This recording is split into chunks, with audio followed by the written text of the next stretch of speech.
Olá, aqui é o podcast da Gráfica Tipo Alfa, trazendo as novidades, dicas e histórias do mundo da comunicação visual e da impressão. Bora começar! Você sabia que mais de 10 mil ações fiscais acontecem todo ano em propriedades rurais no Brasil?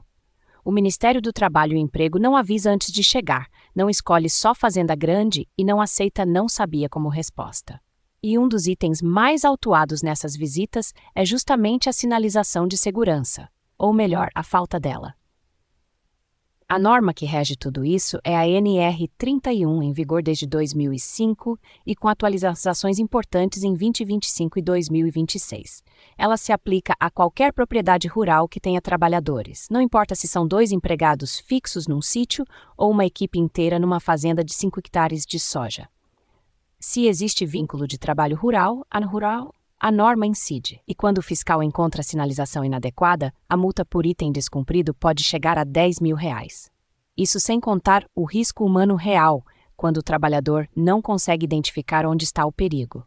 Mas antes de falar sobre cada área da propriedade, vale entender a lógica de cores que está por trás de toda a sinalização de segurança no campo. São 4 cores principais. Vermelho significa proibição, não entre, não fume, não use. Amarelo é alerta de perigo, risco de queda, produto inflamável, substância tóxica. Azul é obrigação.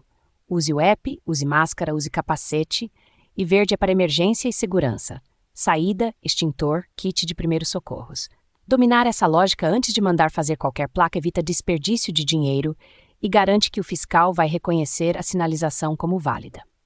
Agora, vamos percorrer as zonas mais críticas de uma fazenda. O depósito de defensivos agrícolas é a área mais inspecionada e a que mais gera autuações.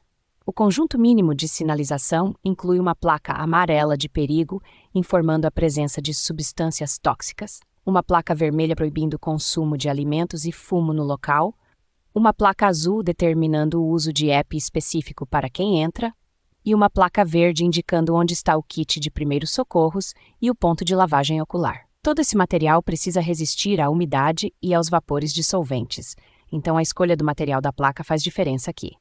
Depois vem o silo, o graneleiro e outros espaços confinados.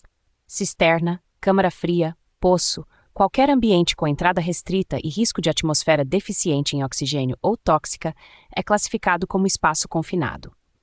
E espaço confinado está entre as principais causas de morte em acidentes rurais. A sinalização precisa avisar que é um espaço confinado, proibir entrada sem autorização e equipamento adequado e identificar quem é o responsável pelo controle de acesso. Uma placa lida em segundos pode definir o que acontece numa situação de emergência. No galpão de máquinas e implementos, a sinalização precisa demarcar as zonas de risco ao redor dos equipamentos durante a operação, indicar a velocidade máxima para manobras internas e sinalizar o ponto de abastecimento quando houver combustível. Aqui a durabilidade da placa é um fator crítico, porque um galpão aberto ao sol e à chuva do centro-oeste destrói material de baixa qualidade em poucos meses. No curral, na mangueira e no brete, a sinalização serve tanto para proteger o trabalhador quanto para documentar que o empregador cumpriu o dever de alertar sobre os riscos. Precisa ter proibição de acesso a não autorizados, aviso de risco com animais na área e identificação do responsável pelo manejo. Na oficina e no posto de abastecimento interno, a combinação de combustível, ferramentas e eletricidade exige proibição de fumo e chamas abertas, sinalização de perigo elétrico nos quadros e geradores, extintor identificado e placas de EPI obrigatório. E não pode esquecer o refeitório, o alojamento e as áreas de convivência.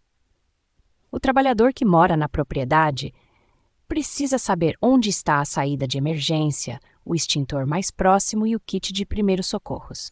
É o tipo de coisa que um fiscal olha já na chegada.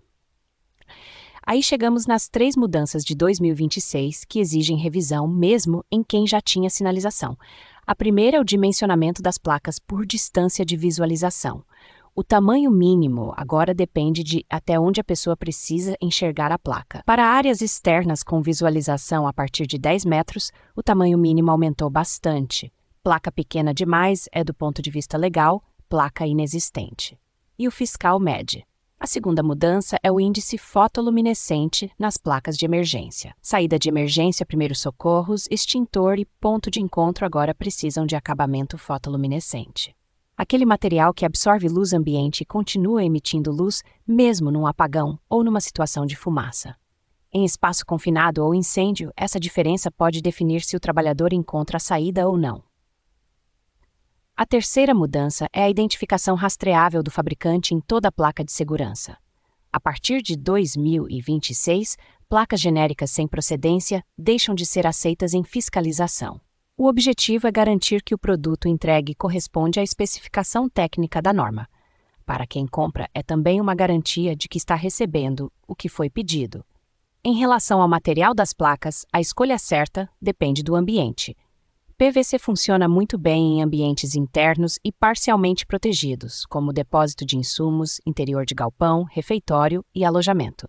Aguenta umidade, vapores e variações de temperatura, sem descolar nem perder legibilidade. Já para sinalização permanente em área externa com exposição direta ao sol e a chuvas intensas, o ESME é a escolha mais indicada. Não enferruja, não empena e não desbota depois de anos de sol do Mato Grosso.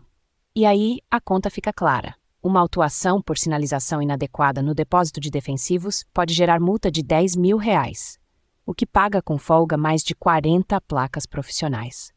Uma autuação em espaço confinado pode resultar em interdição imediata da área, que é parada de operação, não só multa. Mas o risco financeiro é o menor dos problemas.